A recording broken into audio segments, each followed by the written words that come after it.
El capitalismo, el liberalismo, es la máquina de la prosperidad. Pero ¿sabes lo que pasa? Que implica devolverle el poder a la gente, implica que la gente vuelva a ser libre y los políticos no quieren eso porque ellos se están haciendo ricos. Nosotros, cada uno de nosotros, cada vez trabajamos más para ganar menos y ellos son cada vez más ricos. Ellos son nuestros verdaderos enemigos. Por eso yo hablo de barrer con la casta política. Por eso yo me metí, digamos, en el barro de la política. Tengo que soportar cualquier tipo de calumnias, injurias, aberraciones. Se me han dicho cosas que verdaderamente son indecibles y a pesar de eso sigo. ¿Y por qué, digamos, me metí? Le pido el voto a la gente. No para que me dé el poder a mí, sino para devolvérselo, para sacárselo a la casta política y que cada uno de nosotros podamos volver a ser dueños de nuestro propio futuro. Los nazis y los fascistas son de izquierda. ¿Podría explicar un poquito mejor esa declaración? Pero por supuesto, Gonzalo. Si lo que pasa es que hoy día la gente que se dice de izquierda y la gente que se dice de derecha no saben ni siquiera qué es lo que tienen que creer. O sea, la base para poder entender y situar derecha e izquierda tiene dos ejes. Uno es Estado e individuo. Mientras más Estado y menos individuo haya, más a la izquierda. Mientras más individuo y menos Estado haya, más a la derecha. Y en rigor podríamos decir que todos los totalitarismos, que son todo Estado, son ultra izquierda. Y la extrema derecha sería anárquica, quisiera que el Estado no exista, nunca ha gobernado ni va a gobernar. Yo creo que al final de cuentas no tiene tanta importancia si vives en el sistema capitalista o en el sistema comunista. Puedes sacar provecho de cualquier sistema y ser exitoso sin importar las condiciones en las que vives.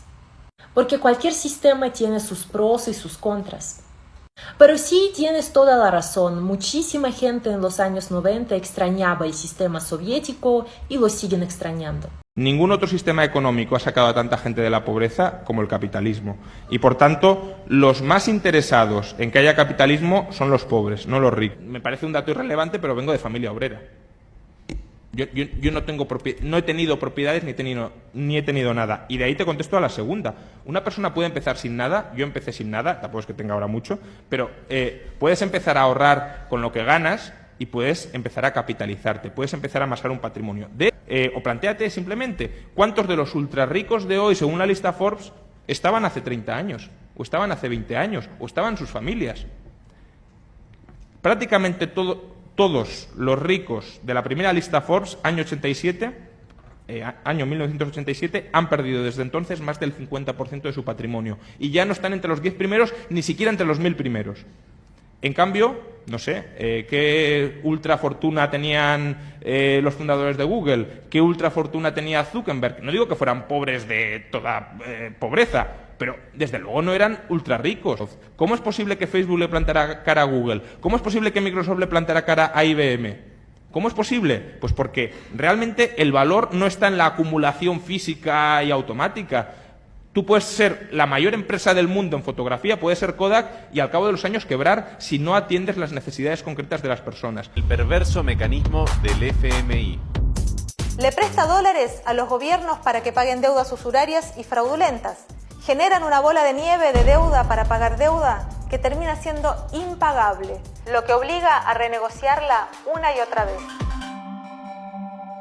En cada renegociación, los gobiernos obtienen plazos y nuevos préstamos, a cambio de reformas estructurales, que podríamos llamar las de Robin Hood al revés, que permitirán precarizar más el trabajo, principalmente de jóvenes y mujeres, bajar más las jubilaciones, entregar los recursos naturales, empobrecer al país para financiar la fuga de capitales y los bancos intermediarios de la deuda, VA, y garantizar las ganancias de empresarios nacionales e internacionales. Es acá donde reside la clave de este saqueo sin fin. Medidas dejaron a 20 millones de habitantes hundidos en la pobreza, casi la mitad de la población, y la inflación en 2018 llegó al 70%. Una de las medidas más brutales fue la quita del subsidio a la harina. Fue tal la desesperación por el hambre que miles salieron a las calles en las que se llamaron las revueltas del pan. A pesar de la brutal represión que dejó decenas de muertos, las revueltas terminaron con el gobierno de Omar al-Bashir. ¿Qué es una libreta de abastecimiento? ¿Quiénes la crearon? ¿Quiénes aún lo utilizan? Hablemos de esto. Si algo ha tenido en común la ideología comunista en todos los países donde se ha intentado implantar, es la idea de controlar y racionar el acceso a alimentos en nombre de la igualdad. Comunista que se respete ha dicho en más de una ocasión. Hay mucha desigualdad. Algunos tienen muchos y otros no tienen nada. Debemos redistribuir la riqueza. Esta que ves es cubana, pero existió también en Chile con el gobierno de Allende, en la RDA o Alemania socialista. En China, por ejemplo, en vez de una libreta utilizaban cupones. Y por supuesto que no podía faltar en los padres creadores del socialismo, la antigua Unión Soviética.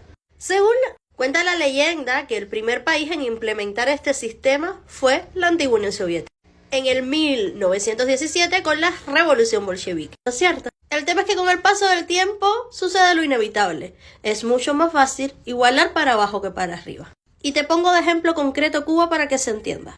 En Cuba lo primero que se racionó, luego del triunfo de la mal llamada revolución, fue el acceso a la manteca. Y esto fue en el año 1961.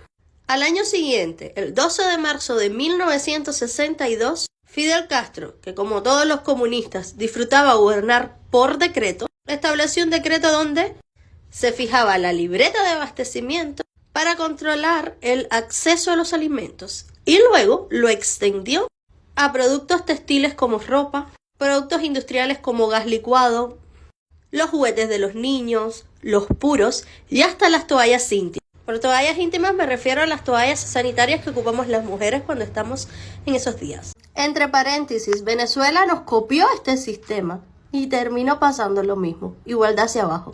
Al inicio había de todo, pero luego no había nada. Porque si ellos cobran por el... Sí, ¿por qué? Disculpa, no, disculpa. El que se porque gana si a mí... también. No, disculpa. No. Si a mí me ponen 1.000 euros porque dicen que yo con 1.000 euros tengo suficiente para vivir al mes, los que ponen la ley son los que tienen que dar ejemplo. Pero si el que pone la ley y a mí me dice que yo solo tengo que cobrar 1.000 euros pero eso es el mínimo, para pasar el mes... no es el salario. Perdona, Tú ese es el vives en salario un país y por comunista. debajo del salario mínimo está cobrando un montón de gente, un montón de gente. Entonces, el que pone la ley tiene que predicar con el ejemplo. ¿Qué nombre, Y qué por lo tanto que cobre los 1.000 euros. ¿Pero por Lo que qué? no puede ser es que el que ponga y diga que con 1.000 euros hay suficiente para vivir, esté cobrando 4.000 o 5.000 al mes. Un proyecto muy prometedor y el más grande de la historia de la humanidad. Cultura general. Unión Hoy toca Soviética. hablar de la URSS. Antigua Unión Soviética. URSS, un sistema que garantizaba hogar, sanidad, educación, calefacción. Primaba la sanidad, el derecho laboral tanto colectivo como individual. Y, cómo no, el deporte colectivo. Un proyecto inaudito en Europa. Quien no lo sabe, es un proyecto socialista y Democracia y socialismo. principios del siglo XX, constituido por 15 repúblicas. La izquierda se centra en la distribución equitativa de la riqueza y los recursos, así como en el apoyo a programas de bienestar social y derechos laborales sólidos. Suelen defender la intervención del gobierno para reducir desigualdades económicas y brindar servicios públicos amplios como atención médica y educación accesible. Esta es la ciudad de los Castro, esta es la ciudad del comunismo, la ciudad que pretenden que las personas crean que vivimos en prosperidad. Miren esas calles, parece una guerra, parece una ciudad muerta. Esto, señores, es La Habana, o lo que queda de La Habana. La URSS logró alfabetizar el país más grande del mundo. La Rusia de los zares tenía niveles elevados de analfabetismo, con solo unas pocas decenas de guarderías, escuelas e institutos públicos a pesar de su inconmensurable población. Estos centros los abrió Pedro el Grande, quien también introdujo el alfabeto cirílico actual. Mucho más tarde se expandió la educación para los campesinos, pero siguió siendo insuficiente, porque los zares restringían deliberadamente el desarrollo cultural de su población. Además, los colegios se mantenían a base de donaciones. El analfabetismo en el Imperio ruso permaneció durante siglos, aunque experimentó avances que se dispararon tras la Revolución Rusa. La URSS impulsó la integración de la mujer en el mercado laboral, lo cual conllevó que ya no se quedase en casa cuidando de sus hijos. Por lo tanto, la URSS abrió guarderías en masa, tanto en ciudades como en pueblos, con el Estado costeando toda o parcialmente la educación. Más tarde, la URSS expandió la educación universal hasta para las escuelas de primaria. intensificó la construcción de colegios en zonas rurales y estableció como prioridad asegurar la educación para las niñas y las minorías étnicas de la Unión Soviética. Este cambio, sin embargo, fue muy difícil, puesto que supuso una enorme cantidad de alumnos de golpe a los que hubo que dar cabida. Para ello, durante un tiempo, se dividían a los estudiantes en varios horarios. Los más jóvenes empezaban a las 8 y los más mayores llegaban a terminar a las 11. Pero el esfuerzo valió la pena, porque en un par de décadas la inmensa mayoría del país más grande del mundo ya había aprendido a leer y escribir.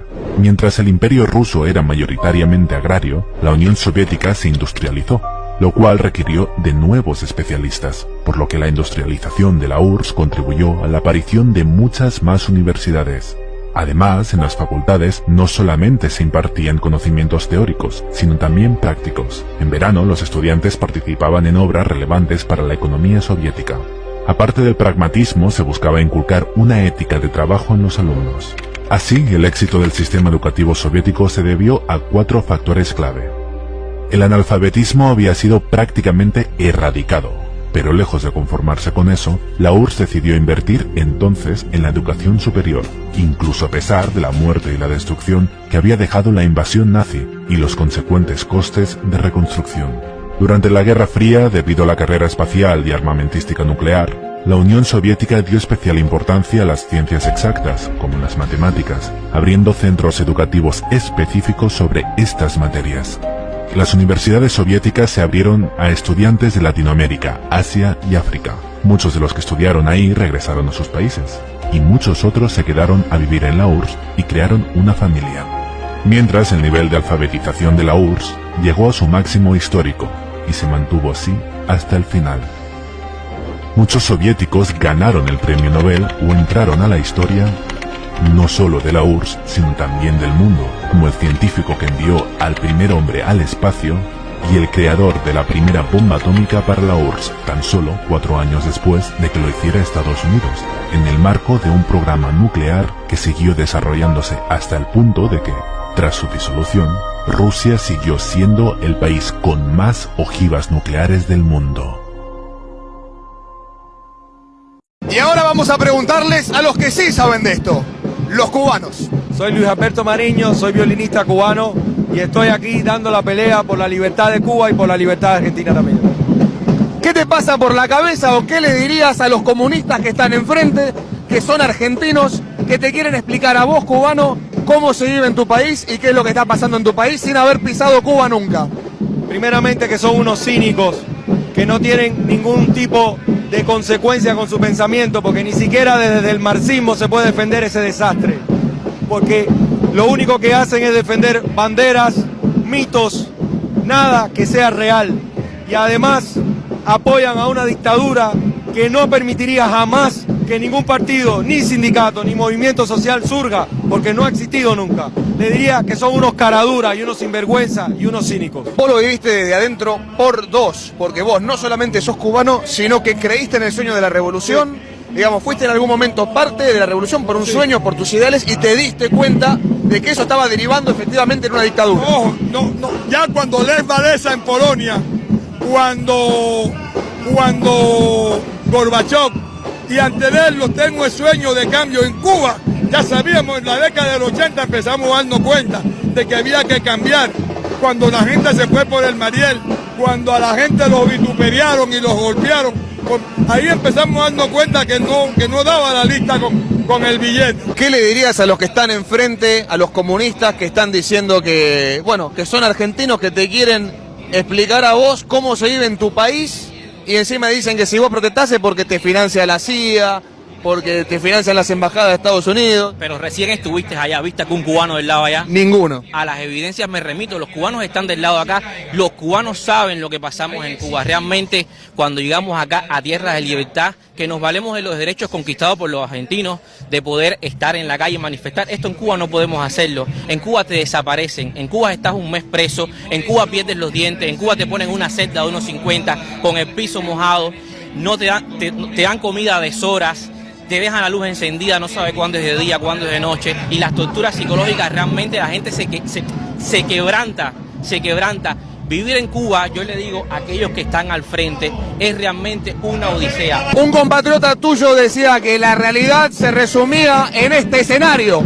De aquel lado, defendiendo el régimen castrista, no hay ningún cubano. Los cubanos están todos acá. Por supuesto, porque esto lo organiza la embajada, es algo completamente artificial. Simplemente cada vez que hacemos los cubanos una convocatoria, ellos contratan a la CTA, a Quebracho, a movimientos sociales, que lo que dan es vergüenza y pena porque no saben lo que se vive en Cuba, ni tienen idea de que ellos serían los primeros reprimidos en Cuba. Pero bueno, los traen acá, como lamentablemente está establecido en Argentina, que los mueven como si fueran ganados, sin ningún tipo de sentido, y acá vienen a enfrentarnos. Pero la realidad cubana ni siquiera es esto. La realidad cubana es que hay un porcentaje grandísimo.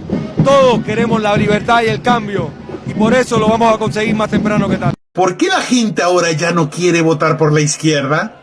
¿Por qué ahora los políticos de izquierdas que antes eran extremadamente cool, como Gabriel Boric, los Kirchner en Argentina y otras personas como Petro, AMLO y en Ecuador infinidad de candidatos como Correa, hoy son vistos como mierda? ¿Cuánta gente que adhirió a la revolución se siente hoy defraudada en su fuero íntimo? Y eso sí también es un dolor y una tragedia. El fracaso del comunismo ha sido feroz.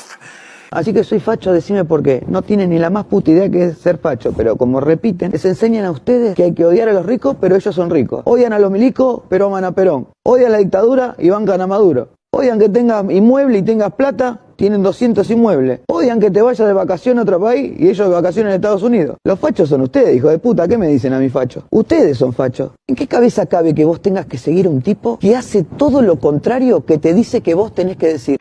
La deriva de la izquierda latinoamericana me rompe el corazón justamente por haber sido tan de izquierdas. Ahora ya no lo soy tanto porque tengo ojos y oídos.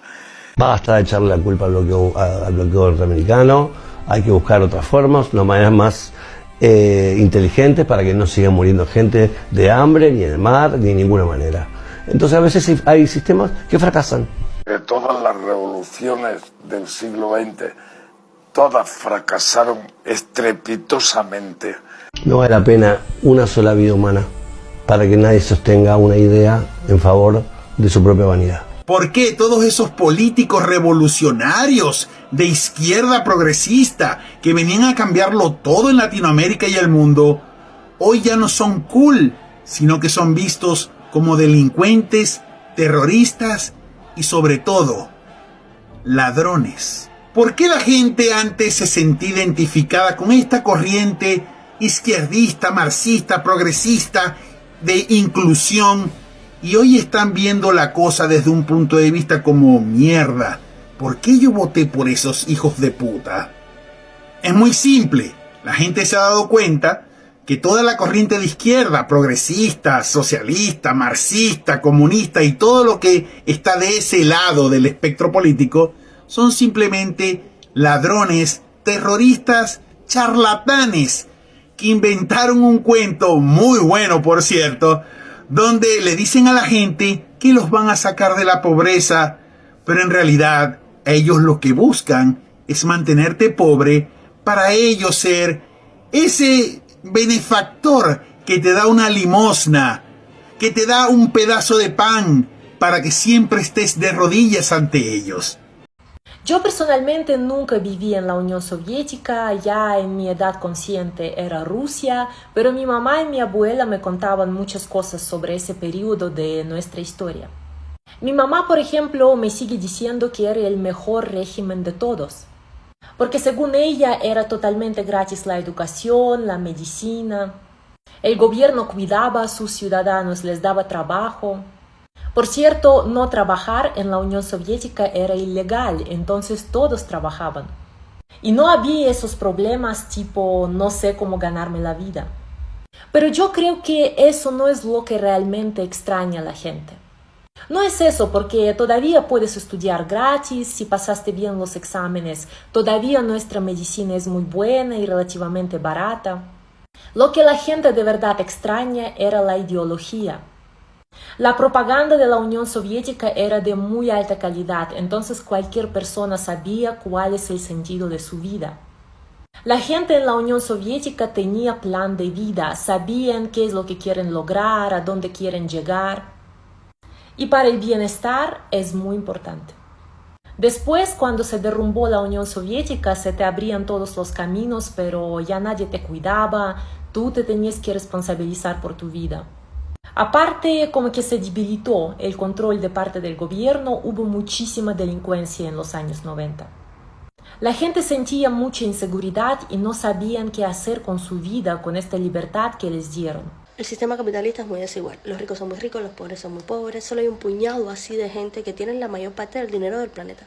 Y el resto nos matamos trabajando por un salario muchas veces hasta mínimo que no nos alcanza ni para llegar a fin de mes. ¿Cuántas veces he escuchado esto? Pues hablemos de ello desde la perspectiva de una cubana que le tocó vivir la dictadura del Partido Comunista y emigró al país más neoliberalista de Latinoamérica, Chile. Y todo esto mientras hacemos un unboxing aprovechando de que me pedí algunas cositas. Aprovecho de contarte que a mí me tocó trabajar en una empresa, una multinacional, no diré nombre, pero habrá señales, en la que hay muy malas prácticas laborales. Te podría decir que literalmente explotan a sus trabajadores. Como alguien que sabe lo que se siente trabajar como negro esclavo para una compañía que no valora a sus trabajadores. Y que tengas una idea, te cuento que en esa empresa contratan a través de una empresa externa. O sea, la misma empresa no te contrata. Y los contratos te los hacen semanales. Primero, te dicen que es por un plazo de 3 meses. Pero en ocasiones, y en casos como el mío, estuve trabajando con contratos que se renovaban semanalmente por 5 meses y medio. Mira esta tacita, qué belleza. Es de unicornio. Cuando entras a trabajar te dan una tarjeta y con esa tarjeta tienes que marcar en todos los lugares de la empresa. Ya sea que te toque hacer receiving, checking o packing. La cuestión es que la tarjeta tiene un número asociado a ti y de esta manera el sistema sabe exactamente cuánto tú has producido en el día. Cuánto te has demorado en ir al baño y cuánto tiempo has tenido como tiempo, muerto o ocioso. Todo esto para que los supervisores, estos son parches para quitar los puntos de la nariz, espero que sirvan, puedan controlar y ver tu nivel de productividad. Si te demoras en el baño, tendrás un supervisor detrás tuyo. Si sales a fumar y te demoras más del tiempo previsto, tendrás un supervisor detrás tuyo. Si se acabó tu horario de colación y aún no has entrado a producción, tendrás un supervisor detrás tuyo. Si tu porcentaje de productividad es menos del 80%, tendrás un supervisor detrás tuyo. Si le caes mal al supervisor porque digamos que se te insinuó y no quisiste como que darle la pasada, tendrás al supervisor detrás tuyo. Como los contratos son semanales, pues no tendrás la manera de hacer un sindicato. Y si se enteran que estás planeando participar o ser miembro de un sindicato, no solo tendrás un supervisor detrás tuyo, sino que también vas a terminar despedida. De la misma manera que despedían al 90% de sus trabajadores para no pasarlos a contrato indefinido. Y esto solo por mencionarte algunas de las pocas cosas de las que me acuerdo. Lo irónico es que esta empresa gasta millones en publicidad. Aparece en todos lados. Gran Hermano Chile la promociona. Que abres Facebook y te sale una promoción. Que abres Instagram y te sale una promoción. Pero son incapaces de gastarse un décimo de todo ese dinero que destinan a publicidad en mejorar la calidad de sus trabajadores. Y sinceramente hablando, yo tengo más atenciones con mi perro que la que ellos tuvieron con la mayoría de los trabajadores que conocí y que veía pasar por la empresa. Estoy hablando de trabajadores realmente buenos, estos que se ponen la camisa por la empresa, que no llegan tarde, que no faltan, que se matan trabajando como esclavos porque sí, la mayoría eran extranjeros y necesitaban las lucas para ayudar a su familia en su país natal. Pero les digo algo, no les sirvió de nada porque con solo atravesárselo al supervisor eran despedidos. Tú dirás, después de tener una experiencia así, haber tenido una educación marxista-leninista, pues estarás de acuerdo conmigo en que el capitalismo es una mierda. Pues te digo que no. Porque incluso dentro del sistema desigual y capitalista y empresas explotadoras como la que te acabé de mencionar, yo puedo tener el privilegio de escoger si de seguir dejando que me exploten o buscar otro trabajo donde gane lo mismo. Sinceramente cuando salí de ahí dije, no les compro nada. Pero la realidad es que no soy buena para guardar rencor. Yo cuando salí de Cuba intenté dejar atrás la mayor parte del resentimiento y frustración allá en la isla cárcel. A modo de resumen, prefiero 1 y 1000 veces el capitalismo, en el que dependo de mi salario. Existe el libre mercado y por ende múltiples empresas, y si me explotan en una, pues me puedo ir a otra. En el que el Estado no me controla y en el que puedo darme el lujo de comprar todas estas cosas que nunca, ni en mis mejores sueños, en la Cuba comunista podría tener. Porque el comunismo no solo es desigual, igual que el capitalismo, sino que genera miseria, pobreza y estado de dependencia. Saludos.